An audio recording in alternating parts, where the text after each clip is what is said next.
തിരുവനന്തപുരം ബാലരാമപുരത്ത് വയോധികയുടെ കാൽ തല്ലിയൊടിച്ച case police patrol കഴിഞ്ഞ ദിവസം റിപ്പോർട്ട് ചെയ്തിരുന്നു.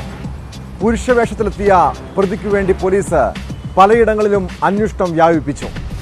ഒടുവിൽ പ്രതിയെ പോലീസ് തന്നെ കണ്ടെത്തിയിരിക്കുന്നു. ആൺവേഷത്തിലെത്തി വയോധികയുടെ കാൽ തല്ലിയൊടിച്ചത് സ്വന്തം മരുമകളാണ്. ബാലരാമപുരം സ്വദേശിനി വാസന്തിയെ ആക്രമിച്ച കേസിൽ മരുമകൾ സുകന്യയെ പോലീസ് അറസ്റ്റ് ചെയ്തു.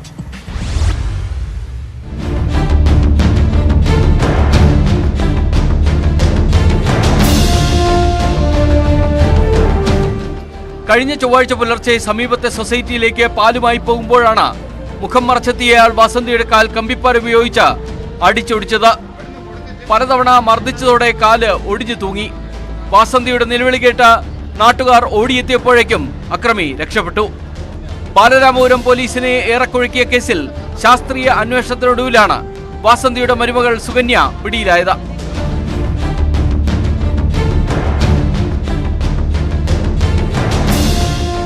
സംഭവസ്ഥലത്ത് CCTV ഇല്ലാതിരുന്നത് അന്വേഷണത്തെ ബാധിച്ചിരുന്നു. പരിസര പ്രദേശത്തെ 40-ലേറെ CCTV ദൃശ്യങ്ങൾ പരിശോധിച്ചെങ്കിലും പ്രതിയെ കണ്ടെത്താൻ സാധിച്ചില്ല.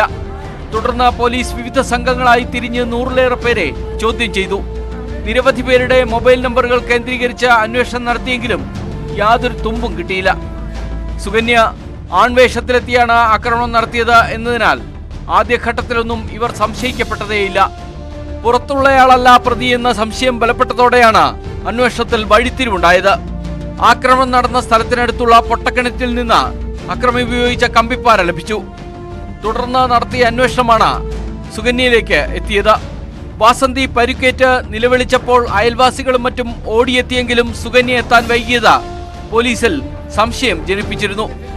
തുടർന്ന് പലതവണ സുകന്യയെ ശാസ്ത്രീയ തെളിവുകളുടെ അടിസ്ഥാനത്തിൽ ചോദ്യം ചെയ്തതോടെ കുറ്റം സമ്മതിക്കുകയായിരുന്നു. ഭർത്താവ് നിരന്തരം ഉപദ്രവിക്കുന്നതിന് കാരണം വാസന്തിയാണെന്ന സംശയമാണ് ആക്രമണത്തിൽ കലാശിച്ചത്. ഭർത്താവ് രതീഷിന്റെ ഷർട്ടും ജീൻസും ഇട്ട് മുഖം ഷാൾ കൊണ്ട് മറച്ച് വഴിയിൽ കാത്തുനിന്നായിരുന്നു ആക്രമണം. ആക്രമണ സമയത്ത് ഉപയോഗിച്ചിരുന്ന ഷാളും മറ്റ് വസ്ത്രങ്ങളും ഇവരുടെ വീട്ടിൽ നിന്ന് പോലീസ് കണ്ടെടുത്തു.